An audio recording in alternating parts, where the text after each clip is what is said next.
Go ahead. God get to fit me, that boy do a flip. Huh, yeah. All right, y'all cool? What's this thing? That's my mom. I'm a blogger. Hey, God can just fit me, that boy do a flip. 44 hot, but it fried bitch shit. Nothing from the play when I'm sliding this shit. Sliding the whip and test driving the bit. More than I wanna see God can he dip. Hey guys, welcome back to my channel. It's your good Judy, and today I'm driving and discussing 90 Day Fiance. And yeah, so last night's episode was, I think it was the third episode this season. And let's start with, geez Louise, I'm very bad at names. Better at locations. So we're talking about the guy that lives in Florida and his girlfriend from the Dominican Republic, and I'll insert names here and photos. So yeah, they start the day after, and because his bed was being occupied by his son, they ended up having to have relations on the couch, which, hey, you got to do what you got to do when you have kids, and that should have been the plan from all along, and maybe that was his plan and we just didn't know. So they obviously found each other sexually compatible. There didn't seem to be any issues there. And then the next thing we saw was them getting the baby ready for school, and he was flipping around, and that kid is really full of energy, but damn, I wish I knew their names. But the girlfriend seems to not be bothered by him, and I'm glad, and I hope that she keeps that energy, because that is, what we would expect this early in a relationship and from a potential stepmom. So that was what they were doing, and then after they dropped him off at school, which seemed like it was a little bit away, but afterward they went shopping. And I'm not sure if this is a test on his part to see if she's there for the money or not, but bro, you can't take your girlfriend to a used clothing store. I don't care if it seemed to be an upscale. It's not like it was Goodwill, but it still was used clothing. And to me, that's just pointless anyway, because the prices at some used clothing stores are the same as a lot of, like, if you would have just gone to Ross or something like that. So yeah, she said it was ugly and she was not impressed, and she was super upset with him, and so they ended up leaving. And he was put off because he's pointing out the fact that he's trying to plan for a wedding and he is the sole provider. And really what I find a lot of times on 90 Day Fiance is that you guys cannot afford this process, and because the people that are coming can't work, you really need to evaluate your circumstances and maybe fall in love with somebody that lives here in the United States that can work and help you pay for the wedding, because you're taking on quite a responsibility, and a lot of these people don't seem to be in a place where they can do that. So he was angry and said that she was selfish, and I don't think she was as much selfish as she was just expecting. Don't tell me you're going to take me shopping and take me to wear somebody else's funky clothes, because no. All right. He could have gone to my Poshmark page where I have all brand new, never worn clothes. So there are other alternatives to get nice things for a discount. All right, so that was them. And then we went to the couple with the guy, I think he is from Turkey, and his girlfriend. I'll insert their pictures here. And so she's still bothered by the conversation and the fact that his family doesn't know about her children. And I'm just like, listen, again, if you want to be respected, if you want to have your American customs placed on somebody else, date somebody, fall in love with somebody from America. This guy is Muslim. They don't believe in that sex before marriage, even though they probably are having sex. They don't go for that there. So if you don't like it, don't date somebody from another country, because no, he hasn't told them about your children.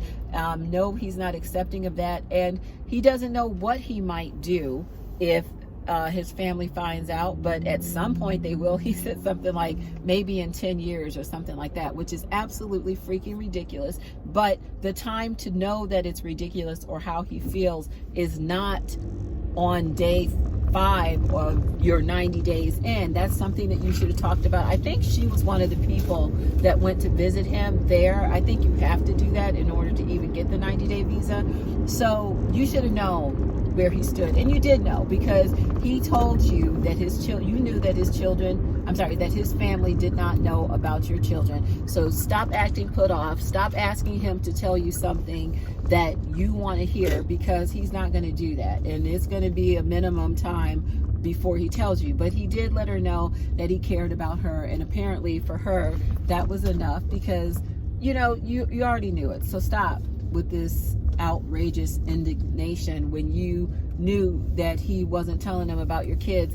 And if you're a mom, especially of 3 kids, you should know by now that you should have some standards. Hell, let him tell about it, but just say you have an ex-husband. Shit, make up a big story. He died in a plane crash and go from there, or that you guys are divorced. But stop.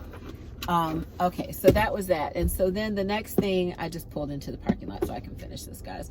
So then the next thing was, let's go to the next couple. I thought this was super sweet, the way it was explained or exposed. So the guy with the girlfriend that is from Brazil, the rich guy, he was saying that they were disappointed after their interview, and that he hadn't, they'd been going back and forth. And so they showed the video, and she said she's coming to America. And that girl is absolutely beautiful. She is adorable. And I think she's a sweet girl, but I also think that the way that they met each other was under, I think that you guys know that like rich people, they party, and we already know from Jeff Epstein but they party, and there's girls on the boat. I don't think she was there to model. I think she was a party girl that was on the boat there to make old rich men feel good about themselves, dance with them, be a hostess of sorts, maybe more than that. But I think that was the reason. I think that's what she does for a living. And so he fell for her because she is very attractive. She is super sweet. And he fell for her, and then they developed a relationship. But I think that's why they were skeptical in the process, because they know that these things exist, and because of the way they met. And so what? Don't get mad about it. That's just the way of the world. But anyway, she got her visa, and she's coming. And so he picked her up from the airport. She's just adorable. She's such a cute girl. And he rented her a Hummer. Maybe that's what they were expecting on Married to Medicine. If you haven't watched my review, I will put a link in the description below, or I only have a few videos. But anyway, so he picked her up in style. They were in a Hummer, and she was very much like any 22-year-old girl was doing. She was kind of vlogging the whole thing, and she was saying that my boyfriend picked me up in a limousine. And her story was very, very sweet, and it's heart touching. She said that she grew up very poor, and she has had a struggle life, and you can definitely believe that. And so now it feels like a fairy tale for her. I'm sure it does.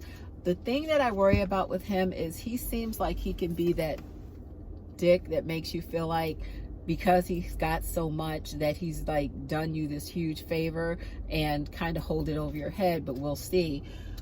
So yeah, so they're together, and I guess that was pretty much all there was to those two. Let's see, who else do we have? The couple that is, let's go to Russia. And she's giving birth now. And yeah, that hospital, man, it looked like, you guys know, have you ever been to a haunted house? That's what it looked like. They did they wanted to show us the difference between American hospitals and the worst American hospital compared to this facility where she was having her baby. And I thought to myself, you must really be in love with this man, because I would have had to come home and have my baby and go back before I would have a baby in that situation. Now, I did a video about my birth story. I have twins. But I never had a labor pain, and that I didn't have a scheduled C-section. The day my waters broke, I went to the hospital that day, and then they did the C-section that day, but I don't know anything about labor pains, but it looked like it was super rough for her. They ended up having to do a C-section, and I was thinking, I don't think they're gonna do the nice little bikini cut. They probably, oh God, I don't know what that looked like. But anyway, it looked really rough. And then when the baby came out, he seemingly wasn't breathing. And I was like, oh my God, no, please. But he did breathe. He was a very nice looking baby to be brand new. He looked really, really healthy and pretty. Nice little cute cherub face, and she looked good too. Like right after that, she was sitting up and they were holding the baby. And the only reason why I thought it was the same day, because he was wrapped in the same blanket, but maybe it wasn't. So yeah, they were looking like they were doing very well. So I was thinking, wow, that's a hell of a birth story, and they have the videotape to show. So they named him David something, but anyway, congratulations and welcome to the world. So the last couple that we're going to talk about is Sinjin, and see, I knew one name of all the names, and that's because I think her name is Tanya. Sinjin and Tanya, or whatever. If I'm wrong, I apologize. This woman, again, it could be the way that they're editing, but she seems pretty thirsty and ready to go. And the fact that you're living in your mom's shed, it should be a hint to you that maybe starting a family is not a priority for you right now. Maybe and because your fiance is talking about America, like, you know, when they asked him what he was going to do, he went from something really sensible, bartender, which he has experience doing, to Hollywood actor or fireman. So I felt like I was talking to like they were talking to a 4-year-old as opposed to a 30-year-old man that, you know, but of course he's got stars in his eyes, and she's not making it any better. You know, to bring him to America, take him to Times Square, show him this great time in a hotel, rose petals and everything like that. Your coming to America experience is going to be a extreme letdown when you guys face the reality, or maybe because she knows where he comes from, she feels like he'll have an understanding. But yeah, she was saying she wants to have a baby in 3 years and another one right after that, and I get it, you know, wanting to be a mom, wanting to have the American dream, but it seems like her sister might be right on the nose with her expectations and being a little bit unreasonable, or, you know, kind of living in a fantasy world. But we'll see where it goes for the two of them. They were, yeah, so, you know, he said, I didn't know about the two. So I think that is going to be a problem for them. Again, I think these women especially, they go out of the country because they're looking for this Prince Charming, and they want something that America hasn't given them. And what they soon find out, as we saw with Darcy, as we saw with, let's see, 90 Day the Other Way, the woman that was with Aladdin, and even the girl, anyway, that men are men, and it, you know, they have a certain amount of asshole in them wherever they're from. And so don't be looking for this white knight situation, because it really doesn't exist. Relationships take time, energy, and you really need to get to know someone. So look before you leave. So that's it, guys. That's my review of 90 Day Fiance. Thank you so much for watching. Please like, comment, and subscribe. And if you like this video, later today, I also will have a Married to Medicine review and Real Housewives of Atlanta. Have a great day, and I'll see you next week. Bye.